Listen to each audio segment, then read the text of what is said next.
Depuis quelques mois, il est devenu difficile de faire des vues sur YouTube. What is going on? Views are declining, and not just on my channel, not just on small or green channels, even on the big YouTubers channel. Dernièrement, on a vu les vues YouTube qui ont plombé. J'ai vu que mes vidéos attiraient moins de vues, qu'elles apparaissaient effectivement moins dans les recommandations, et parfois j'ai eu l'impression qu'elles disparaissaient carrément dans un coin de YouTube. Des chaînes qui faisaient avant des 50 000, 60 000 vues se retrouvent maintenant à faire des 300, 400 vues, alors qu'ils n'ont rien changé sur leurs vidéos. Personne ne comprend rien, aussi bien les gros youtubeurs aux millions d'abonnés que les petits youtubeurs qui débutent. Même MrBeast, le plus grand youtubeur de tous les temps, a regardé ses vues descendre de 400, 500 millions de vues en moyenne à difficilement 100 millions par vidéo. Qu'est-ce qui se passe? C'est quoi la chose qui est en train de causer cette sérieuse baisse de vues que tout le monde est en train d'expérimenter? Et plus important encore, avec tout ce qui est en train de se passer en ce moment,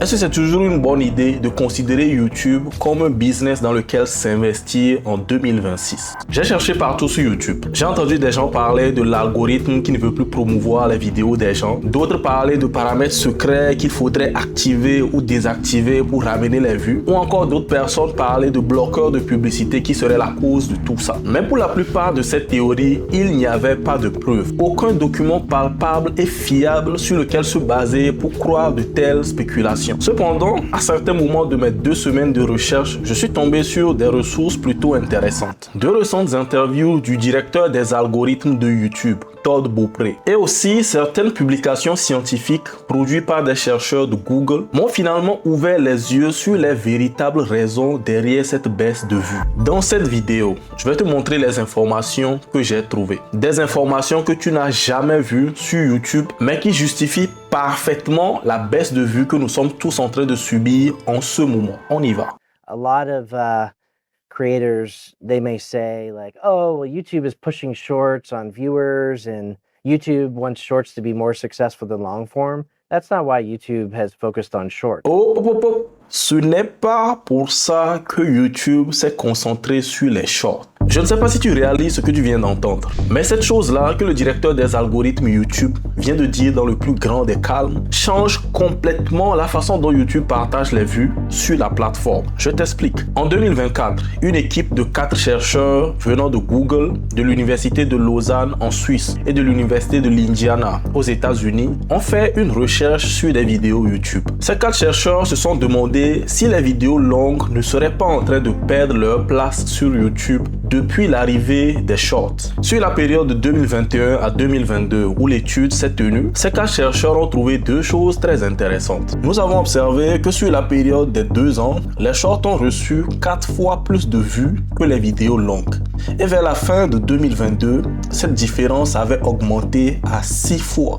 Nous avons aussi noté que le nombre de vues moyen des vidéos longues a diminué tout doucement, mais de manière consistante avec le temps. Pendant qu'au même moment, le nombre de vues moyen des shorts a fluctué pendant ses débuts et a majoritairement augmenté à partir de là. Et nous ont agrémenté tout ça avec un joli graphique que voici.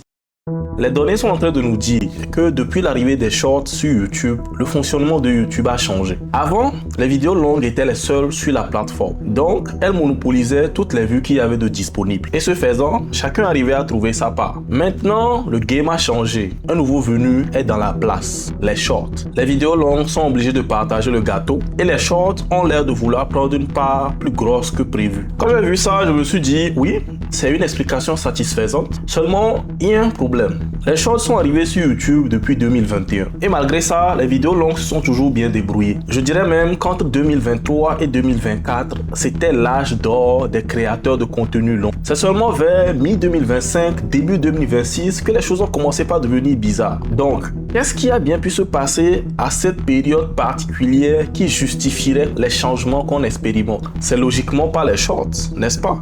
Eh bien, c'est là que les choses deviennent intéressantes. En septembre 2022, le vice-président de YouTube, Amjad Hanif, déclare que un an après l'arrivée des shorts sur la plateforme, il génère déjà 30 milliards de vues par jour. Seulement 3 ans après cette annonce, le CEO de YouTube, Neil Mohan, déclare en janvier 2026 que les shorts génèrent en ce moment 200 milliards de vues par jour. Ça fait pratiquement 7 fois le nombre de vues qu'il faisait en 2022.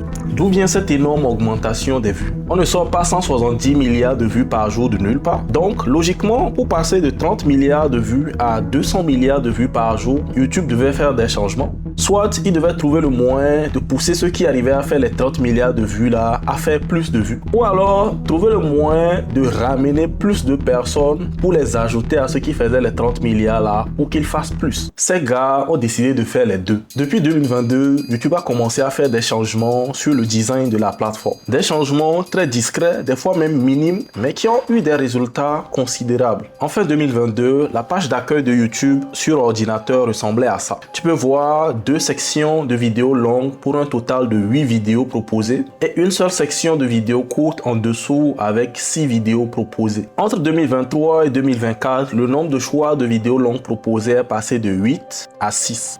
Arrive maintenant la période de juin 2025 à début 2026. Le nombre de vidéos longues est passé maintenant de 6 à 2 avec une publicité. Le nombre de shorts proposés est passé de 6 à 5, mais ils sont devenus plus gros et occupent maintenant plus d'espace. Ce que ces changements ont signifié pour des créateurs de vidéos longues comme toi et moi, c'est que on est passé d'une bataille où on cherchait à avoir une place dans 6 de disponibles à une bataille où on cherche à en avoir une sur 2. C'est comme si la concurrence avait triplé artificiellement. Et ça, ce n'est que le sommet de l'iceberg. Je regardais dernièrement une vidéo de Marcus Jones, un youtubeur analyste très intelligent et qui parlait justement de la baisse des vues qui est arrivée mi-2025 début 2026. Il a analysé 500 chaînes YouTube auxquelles il avait accès et de leurs données, il a réussi à extraire ce magnifique graphique. Ce graphique représente sur la période d'avril 2024 à novembre 2025 l'évolution des vues des vidéos shorts et la provenance de ces vues-là. Cette première courbe que tu vois ici, c'est la courbe du search traffic.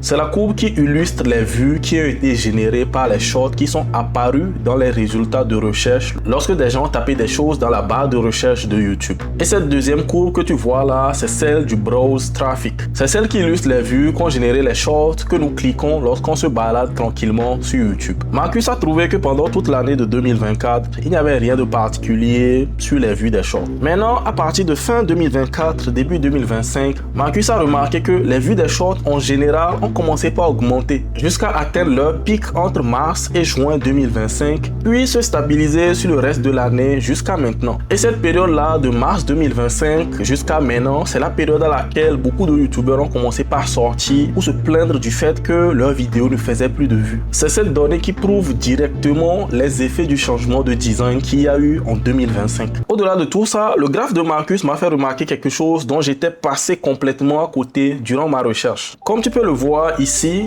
le trafic search total des 500 chaînes cumulées s'élevait en moyenne à 1 million de vues par mois en 2024. Vers fin 2025, ce nombre est passé à 3 millions de vues par mois. Ça a triplé. Comment ça s'est passé? Jusqu'en 2024, lorsque tu faisais une recherche avec la barre de YouTube, tu remarqueras que les résultats qui te sont proposés sont pour la grande majorité des vidéos longues. Aujourd'hui, en mai 2026, lorsque je vais sur YouTube et je tape quelque chose comme « Comment réparer une fermeture éclair cassée », YouTube me propose maintenant 4 lignes de shorts avant la première vidéo longue. Comment faire des tresses? 4 lignes de shorts avant la première vidéo longue. Comment faire de la corde à sauter? Une ligne de shorts, une seule vidéo longue, 2 autres lignes de shorts avant la prochaine vidéo longue. La table a complètement tourné. Le monopole des résultats de recherche est maintenant détenu par les vidéos shorts. C'est normal que leur vue est triplée. Maintenant, au vu de tout ça, que faire en tant que créateur de contenu long? Est-ce que cette situation va durer? Ou alors c'est la fin des contenus longs et il faut maintenant se reconvertir en créateur de shorts? La réponse à cette question, elle est compliquée. Beaucoup de créateurs qui se sont mis aux shorts se plaignent justement du peu de revenus que ça génère. Au même moment, beaucoup de créateurs de contenu long se mettent à abandonner YouTube parce que ce que leur chaîne leur génère maintenant ne suffit plus. En voyant tout ça, moi je me disais que c'était pas normal, que YouTube allait se lever et régler les choses tranquillement dans l'ombre du jour au lendemain. Malheureusement, au cours de ma recherche, je suis tombé sur des informations qui m'ont fait comprendre que j'avais tort tort de penser que les choses allaient revenir comme avant. En 2024, YouTube a déclaré que ses revenus publicitaires s'élevaient à 36 milliards de dollars. En 2025, avec les modifications qu'ils ont apportées, ces revenus sont passés à 40 milliards de dollars, une augmentation de 4 milliards de dollars. Dans le monde du business, si tu mets en place une stratégie qui augmente tes revenus de 4 milliards, on appelle ça une bonne stratégie. Si j'étais à leur place, je continuerais de faire exactement ce qui m'a rapporté ces 4 milliards là et même plus. Et comme par hasard, janvier 2026, le CEO de YouTube annonce ceci. Shorts is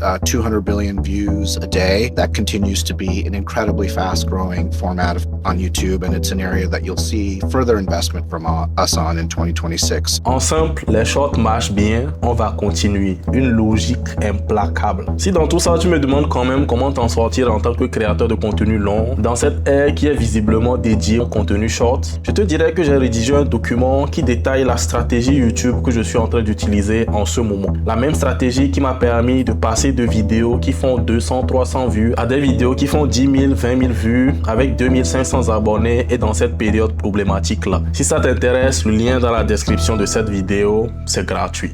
Peace.